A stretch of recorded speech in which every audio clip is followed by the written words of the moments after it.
Hi, everybody. I'm Sally Baldwin. I'm work at Foothill College as well as other colleges. I'm here with Jeff Soraz Grant from State LA and Alejandra Pickett from SUNY. And we're going to start off by getting to know a little bit about you, we hope. And if you would be kind enough to join us on Menti.com using the code 84023329. There you guys go. You're wonderful already at figuring this out. Look, it's neck and neck.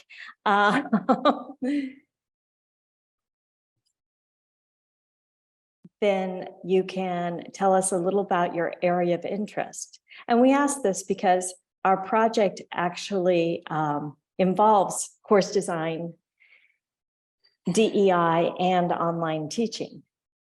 And we have utilized experts from across these sectors for what we're doing. So I'll just wait a minute. Actually, rather than wait, let me jump in and tell you about our project. We're interested in adding DEI annotations to the online quality course rubrics. We'll go into more detail in a little bit, but we think that there's an opportunity there that we can crowdsource. So I'm going to move on. It looks like we're kind of evenly distributed, a little more heavy on the DEI. Here's a second question for you. Let's see if I can go to the second question. If you use a course design rubric, which do you use? And you can go ahead and vote. I love watching the results. This is way better than other tools I've used. Hey, Sally, I'm going to verbally say the code one more time. So it's menti.com and the code is 84023329. And it's menti.com. Let me put the link in the chat again. Here we go. Thanks, Alex.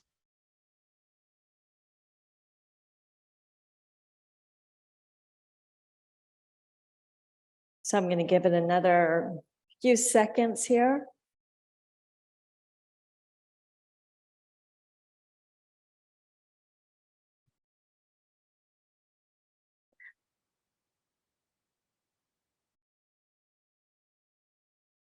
If you're using other, go ahead and throw what you use in the chat, please. That'll be curious for us to see. Anybody else? All right. I think we'll move on then. I'm going to stop sharing. And Jeff, you want to go to, this is what we have planned for the session. We hope you enjoy it. And then just briefly, let me tell you how the three of us met before I turn it over to Jeff and Alejandra. And it all started with Jeff. With his experience in inclusive design practice, he had the idea to annotate DEI practices into the Quality Matters rubric. And he shared this vision at the Peralta Equity Conference. I heard him and I thought, man, this is really smart. And he said, anybody who wants to join me, let me know. And so I did. And I have a background in research and coding online design rubrics, quality design rubrics. And I suggested we get Alejandra involved because she just knows so much about online education and is a critical part of OSCQR. She brought OSCQR's design rubric to life and has been the forefront of online learning, including regular and substantive interaction. So together, our educational systems serve over 500,000 students and span both coasts. And we're creating a system that can be applied to all the major online course design rubrics. The best part is we then took Jeff's call to action and we made a call to action to others.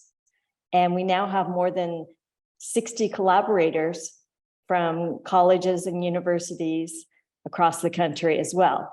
And we hope by the end of this presentation to inspire you to join us as well, because what really works in our project is everyone working together and sharing ideas. There you have it. Jeff, Alex, tell us more.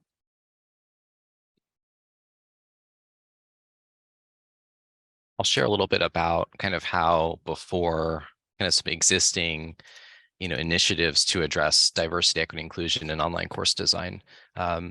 Since this is kind of a community college audience, obviously the CVC-OEI rubric exists for online course design. And the folks at the Peralta Community College District did create the Peralta Online Equity Rubric, which is a great example of creating an add-on rubric to address equity in online course design. Speaking from the Cal State system, internally we have the Quality Learning and Teaching rubric that recently was updated to address diversity, equity, inclusion. And if you're familiar with Quality Matters, that organization is also currently updating their rubric to better address DEI as well. So knowing that a lot of that was already happening, we wanted to do something a little bit different. So as opposed to creating a new rubric, there are plenty of amazing, awesome rubrics. And also, depending on the system you work in, your rubric is your rubric. And to start over with something new is kind of problematic. I can speak for my campus, or Quality Matters campus. We've invested a lot of time and money in QM. To switch to using something else is not going to work, right? So we have to, how do we ensure that we're still addressing DEI while still using our existing quality assurance infrastructure? And so again, the online equity rubric from Peralta. There's also notably, this is from Melissa Coe, the course design equity inclusion rubric as well. These are two examples of where, a new rubric was created. And, that is definitely one approach that I think is important, but our approach is a little bit different because our framework works with any quality assurance rubric, or at least the 4 most popular ones that are out there. So I'm going to turn it over to Alex to talk a little bit about the connection with this project and OSCQR, and kind of some lessons learned there about updating a major rubric and how we're kind of using those lessons for our current project. Hi, everybody. My name's Alejandra Pickett. Some may know me as Alex also. I'm the Director of Online Teaching at SUNY Online, which is the State University of New York. And I get to work with our 64 institutions across the state of New York that represent everything from community colleges to doctoral institutions. And as the Director of Online Teaching, I work with campuses and instructional designers and faculty to help them know how to teach and learn better online. And I've been doing that for a very long time. And I'm kind of OSCQR's mom. OSCQR is our online course quality rubric. And OSCQR really has been designed in my head probably since 1996, but it wasn't until 2014. And prior to that, we had checklists and all kinds of ways to infuse best practices and course quality measures or standards, let's say, into online education at SUNY, online teaching and learning at SUNY. And we used Quality Matters for a number of years. Any rubric is better than no rubric, but in 2014, we decided to design OSCQR. And so finally, OSCQR became real. And then in 2016, OSCQR was adopted by the Online Learning Consortium, and so is now available for free to anyone, regardless of their affiliation with SUNY. And it's an openly licensed tool that's modifiable and customizable to whatever your context might be. So in the summer of 2021, I had a group of SUNY faculty all ready to work on infusing diversity, equity, and inclusion into OSCQR. But at the same time, the US Department of Education came out with a regulation on regular and substantive interaction. And so I had to put my efforts on DEI on hold and focused on modifying OSCQR or doing a refresh of OSCQR to include this new Department of Education regulation into OSCQR.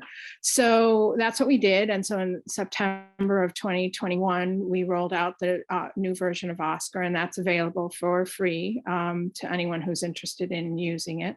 It's a set of 50 standards that combine or integrate, I guess is the right word, instructional design standards for online teaching and learning, as well as accessibility standards for online teaching and learning.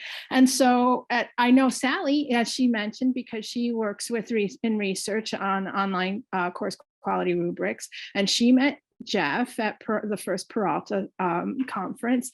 And so she put the chocolate and the peanut butter together. So, I had been interested in wanting to work on DEI and OSCQR, and Jeff was planning to create something for his work with Quality Matters. And so we got together, the three of us, and started talking about what this could look like. And obviously, from my perspective, state public funded university system where I try to openly license everything, I guess that's part of the chocolate that I brought, was that I wanted to create something that anyone could use, and that it could be used with Quality Matters, or could be used with OSCQR, or could be used with QOLT, or with the CVC rubric. So so we started talking, and it kind of has blossomed into this amazing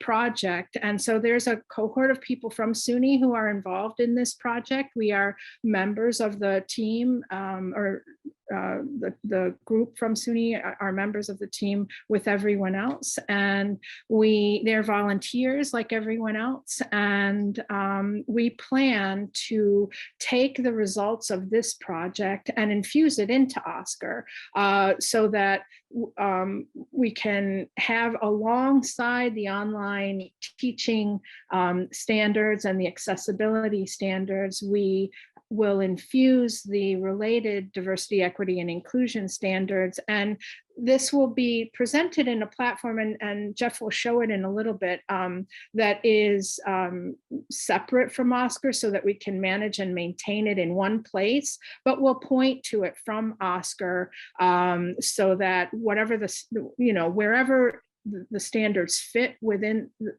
wherever the annotations, the DEI annotations fit with the OSCQR standards, there will be links over to the inclusive teaching practices.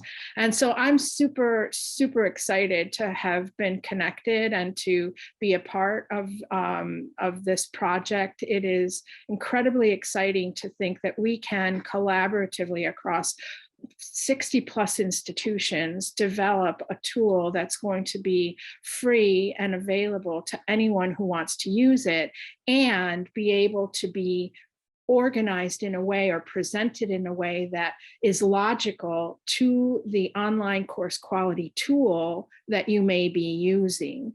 And so I think that's all I should say at the moment, and we'll turn it back over so that we can actually show you what we're doing.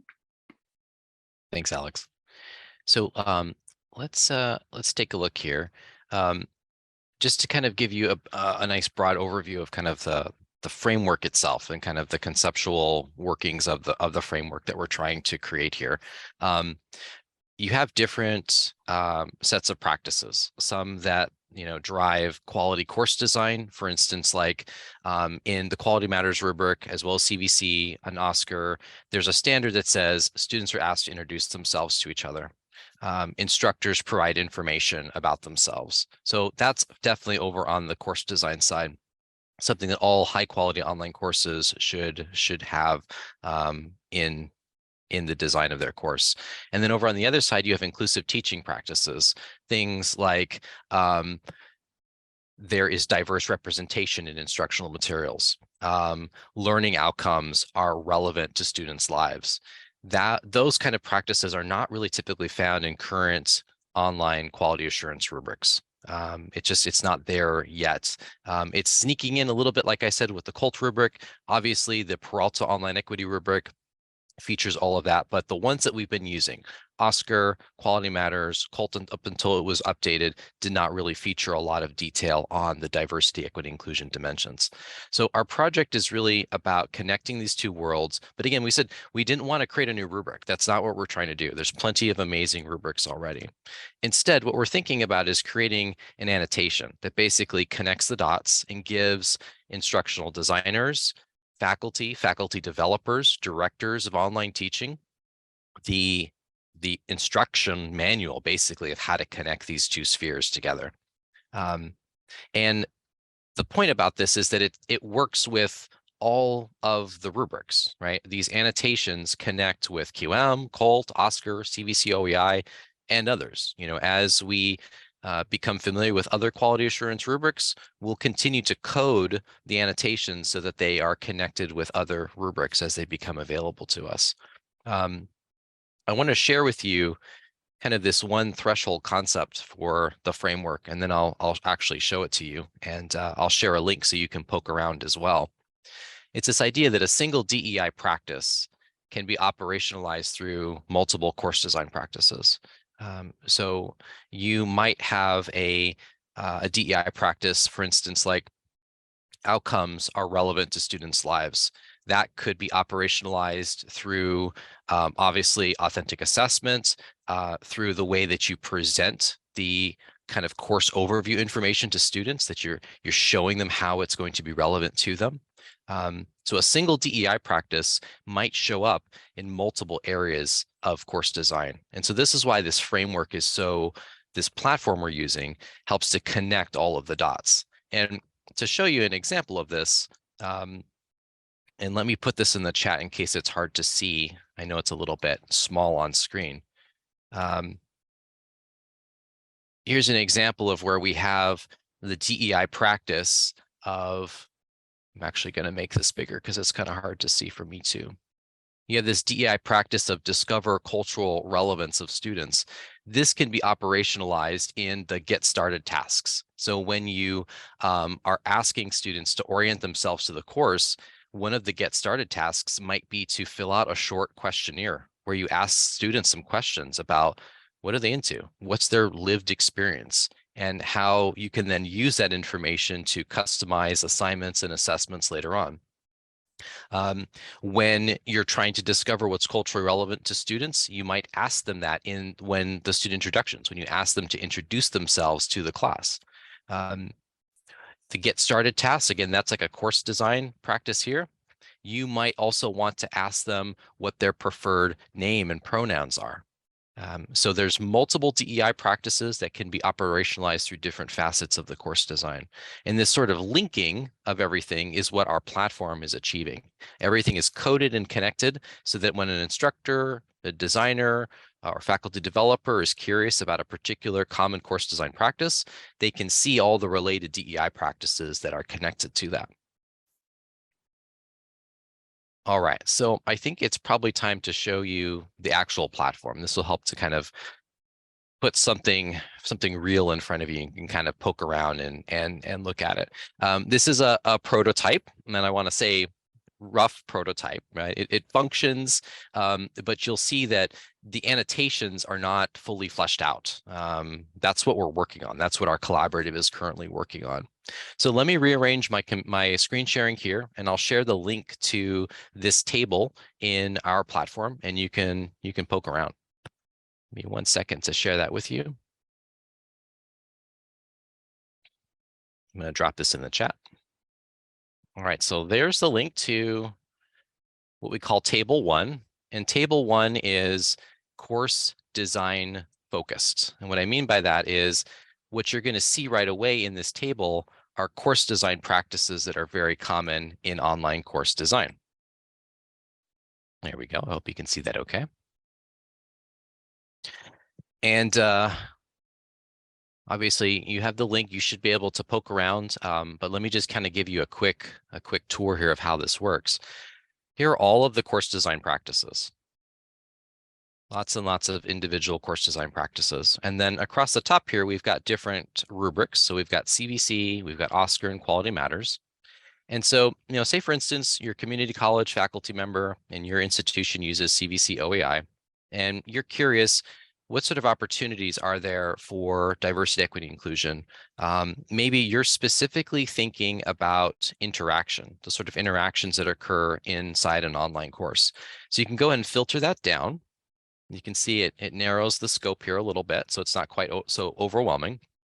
And you see, okay, instructor introductions, student introductions, communication guidelines and etiquette. Maybe you're curious about this one. So you click on this card, and then you can start to see all of the DEI practices that are linked with instructor introductions. For instance, name and identity management, building rapport with learners, providing transparency for your inclusive approach, using a conversational tone. So these are all the DEI practices, but just simply naming them is not good enough. We actually have to show the instructor, the instructional designer, faculty developers how to do it. So this is the annotation. We've got a short overview statement. This is what we call kind of like the outcome. This is kind of what we're trying to achieve when this particular practice is implemented well. We have specific techniques, and then we have all of the details. And what we're doing is kind of controlling the flow of information here. So it's not super overwhelming to an instructor who has a lot of things to kind of manage as they're designing and developing their course. And again, here's what we mean by the details. So we have a meticulously researched, well-cited description of how to implement the practice. But what we lead with are actionable, specific techniques that instructor can implement in their course. And from here, the instructor, the instructional designer, whomever is looking at this, can then go and bounce around with these other DEI practices. So there's kind of like this constant cycle of discovery of like, oh, like I came here to learn about instructor introductions, but what's this one here about providing transparency for my inclusive approach? Like you can click on that and kind of learn more and kind of see all the different ways that DEI, again, can be operationalized in the design of an online course. So I'm going to go ahead and I'm going to pause here for just a quick second.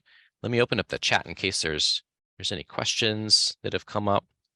And I'm going to go back over to the slides here.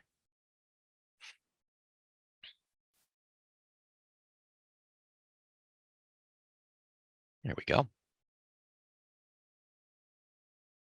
And the really the building blocks of this project are the DEI practices. And so, the platform connects the course design practice with the DEI practice. And then on that page is the annotation, the explanation of how to actually do it.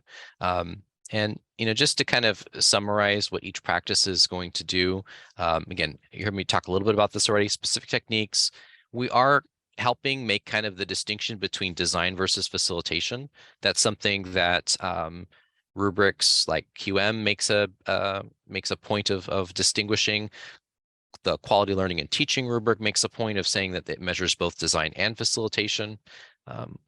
Something that we're going to be working on very soon are examples and scenarios of when a DEI practice has been implemented well and maybe when it hasn't. And then, of course, obviously the specific quality assurance standard from the various rubrics. And again, meticulously cited and referenced, and lots of metadata too. So there's a variety of different ways to search the platform to get the information that you need to improve the design of your course. Jeff, I wanted to mention a little bit, or maybe you were going to do that in this part. I'll let you continue. Go ahead. No, go for it. These are a couple. Yeah, go ahead. Yeah, I was just thinking that we should say we started with 54 inclusive teaching practices that were developed out of Jeff's unit, I think. And so those were the Cal State inclusive teaching practices. So a group of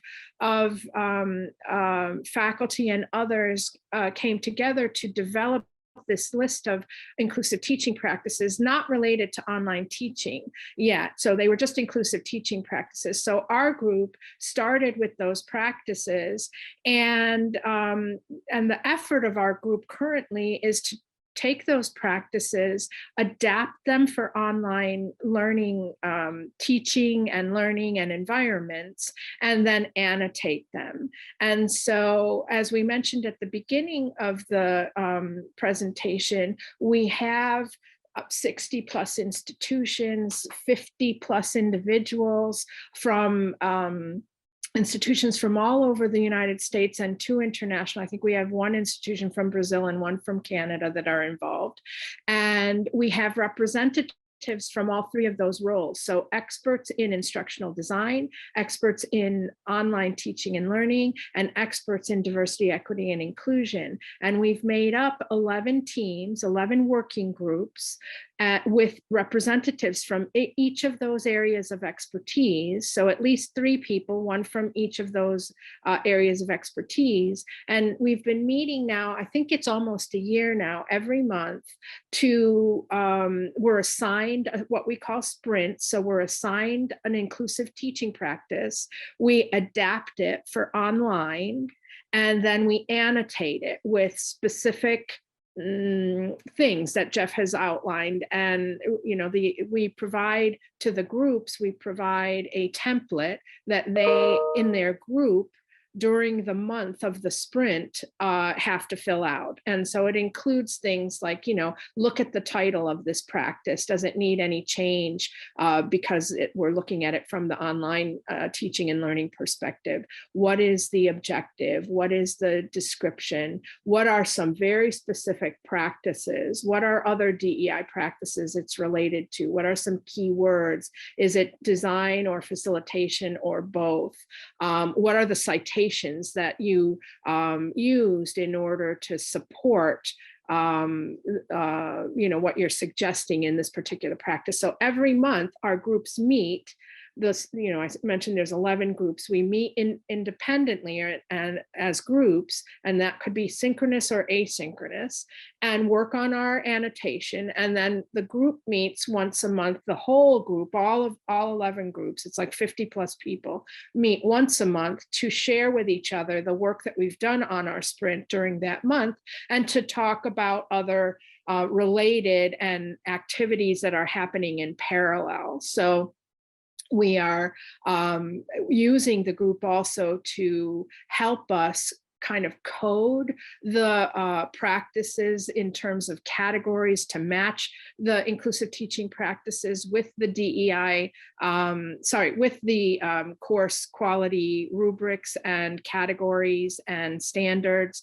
And every time we meet for the whole group, we do some sort of an interactive activity with them so that we can help them help us to continue to develop the platform and understand how we're coding things in the platform with perspectives of all of these experts that we have with us on this ride. So I think Jeff is showing now one of the actual practices, and this is the template that a group would get and then fill out. So we have some on that third column there that's highlighted. Those are sort of the instructions for the writing group. And then in the middle column is the work that they do. And then there's category, fields or categories on the far left. And so the whole group works. My group, I'm group 5, my group works asynchronously. Sally's group, I think she's group 1, her group meets physically because they're all, I think, on the West Coast. Mine is a combination of West and East Coast. So we kind of leave it up to the groups to figure out how they want to work. And then the job of the group during the month is to fill out this template with their best input. And again, it's representatives from all 3 of those areas of expertise. And some of our groups have 5 or 6 members, and some of them 3, and actually maybe even more. I'm not sure at this point, but we have lots of people involved, and lots of work that's going on month to month. Right now, the activities that are happening in parallel are things like categorizing, And we're also looking at keywords, and we're also in our editorial phase. We've done about 4 or 5 sprints at this point. Maybe 24 of the 54 practices have been annotated. Is that right, Jeff? And Seems about right. Yep. yeah, and so we have a volunteer editor. She's an actual professional editor, and she is assisting us to review all of the practices and create editorial standards and actually do the copy editing and the editing to make sure that we have consistent voice and links and just to, you know, have that editorial view of the standards. So it's a work in progress, and that's kind of where we are right now. What did I miss, Jeff, Sally? Well, I was going to interject that one of the things I'm really benefiting from is the ability to interact with people from across the country and learn how differently and similarly practices are used. And it's been everyone in my group agrees, it's been a really great way to expand our knowledge. And so if you're interested, I would encourage you to become a part. It really is an enjoyable experience. I agree. I have learned so much in this project. I'm an instructional designer.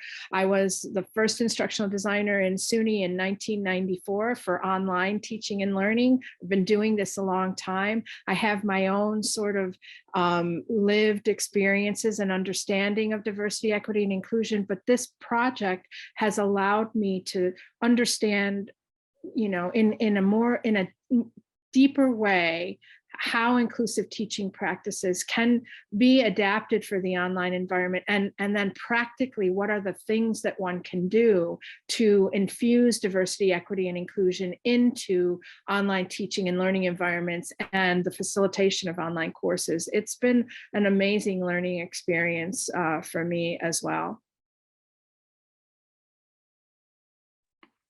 And I think to give you an idea of, you know, sort of the activities that we have at our monthly meeting, we'd like to invite you to participate in a short interactive whiteboard activity. I'll show it on screen and give you some background information on like what we're trying to achieve by doing this activity. And let's see here. I think it's right here. Yes, it is. Okay. So what we'll do in just a second is we're going to put folks into breakout rooms, and one of us will be there with you, and we'll share a link to the Miro board, and the links are in the slides, Sally and Alex, for your specific room. And what we're thinking about here is the timing of implementing these various diversity, equity, and inclusion practices.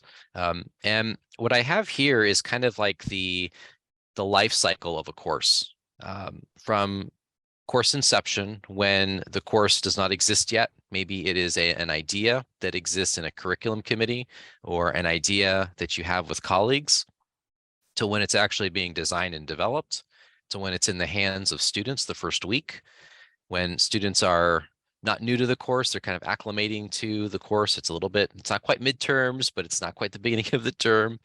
The last few weeks of the course, finals, and then the after, right? When you do your assessment of like, well, how did that go? What do I need to change about this course? Oh shoot, like everyone did poorly on the summative assessment. What am I going to do about that? Or no one understood that assignment. Where do you implement or deploy these different practices? So down at the bottom here, we've got this kind of like little reservoir of all of the DEI practices. And what we'd like you to do with your breakout room partners is go ahead and start to move some of these things into where you might do them, right? So for instance, like instructor builds rapport, you know, is that something, when do you do that? You know, right off the top of my head, I'm thinking that's probably like a first week exercise, but maybe there's other thoughts on how that can occur. Maybe when you're designing and developing the course, there's some sort of implication there for building instructor rapport. So The little cards at the bottom here are pretty easy to move around. You just kind of grab them and drag them into position. And we hope that this is a fun activity. Also, last thing before I turn you loose here is there are orange stickies down here for you to suggest a practice that we haven't thought of. We know they're out there. We're not the end all be all experts on this. You all are, you have expertise from the field. I'm especially interested in this group because we're dealing with outcomes and assessment. So please make additional practices and share them with us. And we hope too that you take us up on our offer to join the collaborative and help us kind of flesh out that practice once you've helped us to identify it. Let's see here. I think I'm going to do, as soon as I said breakout rooms, I think people were like, nah, I'm good.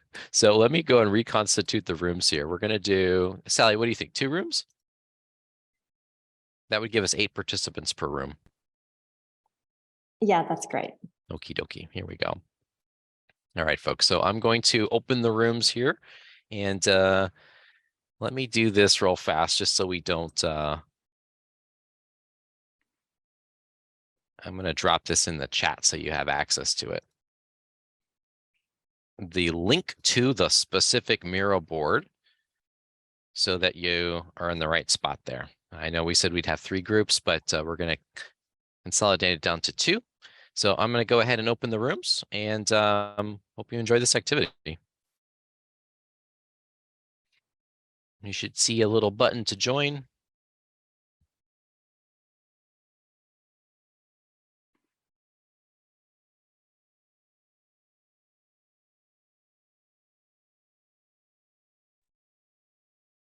Hey, welcome back, folks.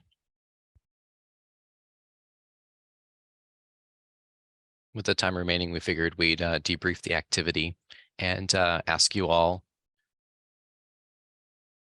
how it went, how specific practices fit or didn't fit into kind of, again, the life cycle of a course. And I'm especially interested if anyone identified any DEI practices that we didn't have on the board. We definitely want to learn more about that practice and hopefully kind of include it in the work. And any questions you might have about our project, suggestions for us? Looks like we're all back. I think the prints were too little, I mean, it was not very inclusive, I guess. Someone commented on that. Mhm. Yeah, because I had a hard time, figuring out, what's written in each card. Oh my gosh, yeah. So Oh, that would Rupali, be a suggestion there's a for the way, future. Rupali, there's a way to, on the Miro board, there's a little slider that allows you to make things larger and smaller. Okay. I'm Yeah, sorry. I wish I I had used- known. I would have shown you Right. how to do it. Yeah, I used the zoom feature, however, I was, increasing the zoom, the sizes, but yeah, so maybe I will have to still learn that. So there was a slider, right? Yeah. Yeah, there's a slider on Miro that allows you to zoom in and see things more clearly. It's down at the bottom on the lower right-hand side, at least on mine. Well, yeah. Okay, great. Thank you. I figure with the time we have remaining to just debrief a little bit. Again, thinking about the practices and how you kind of sorted them into the life cycle of the course. Any practices that you identified that weren't on the board that you'd like to add or give input for, let us know in the chat, or you can unmute your microphone as well. Before we kind of run out of time here, I'm going to go the opposite way than your question, if you don't mind. There was so many cards and so many things. And I mean, I like all of the stuff you have is just like, oh my gosh, yes, there's so much of it. But as a person that definitely interested in DEI, definitely working on committees with it, all that great stuff. But how would you distill this into like, you know what, here's 5 things that, are really beneficial that you can start with? Because I can see people, just myself included, getting just like, oh my gosh, I'm overwhelmed. Okay, thank you. Margot, that's an amazing question. And that's something we're really excited about with the platform, the tool we allow faculty, instructional designers to use to explore them. We're thinking about creating like curated lists of specific practices under like different kind of flavors, right? Like things to do the first week. You have 10 minutes to work on your course, do these things. You're doing like, you're going to just blow up your course. You're tired of the way you've been teaching it, do these things that are much harder to do, more complex. We'll probably completely redesign the course.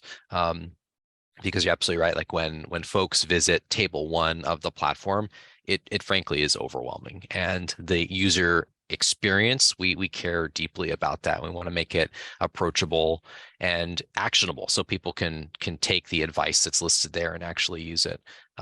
That is definitely something that we're curious about. And I appreciate the feedback. And you said like, yeah, like maybe 5 things to do, like, don't overwhelm people. That's really important. And that is exactly the problem with the current quality evaluation tools. At the point you're asking me to go through 54 practices, we all know no one's going to do that. And so you've hit it right on the head. I think that this is super important. Margot, this activity that you assisted us with is really to help us with that. It's to help us understand in smaller chunks what are things. So every little tile that you move to a specific time frame, we'll look at that and then put together these sort of playlists, let's say, of actions that you can take that are just a few at each stage of the course.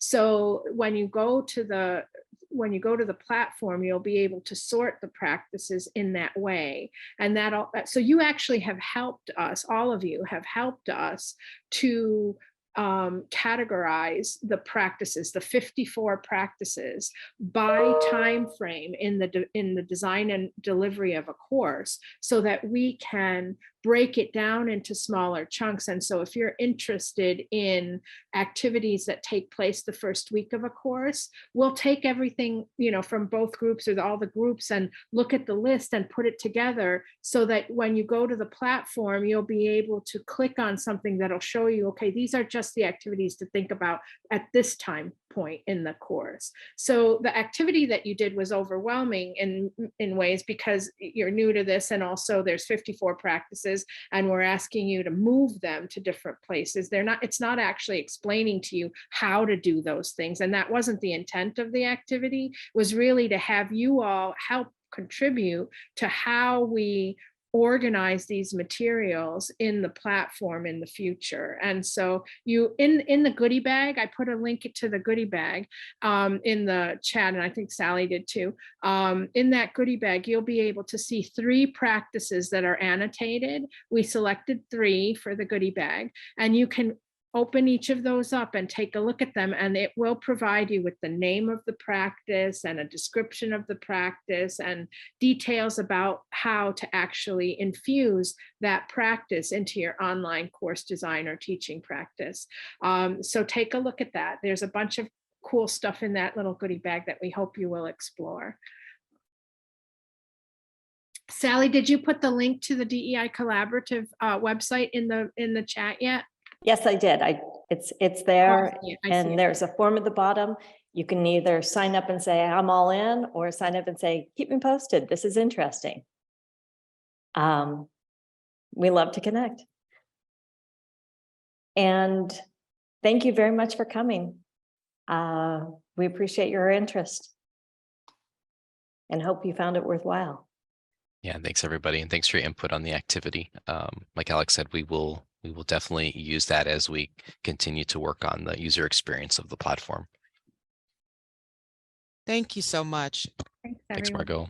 Yeah. Have a great one. I'm gonna share it at an English conference, if you guys don't mind, a lot of what you've talked about. Okay. Yeah, please. Okay. Bring folks to join us. Absolutely. Okay, wonderful. Bye, y'all. Thank you.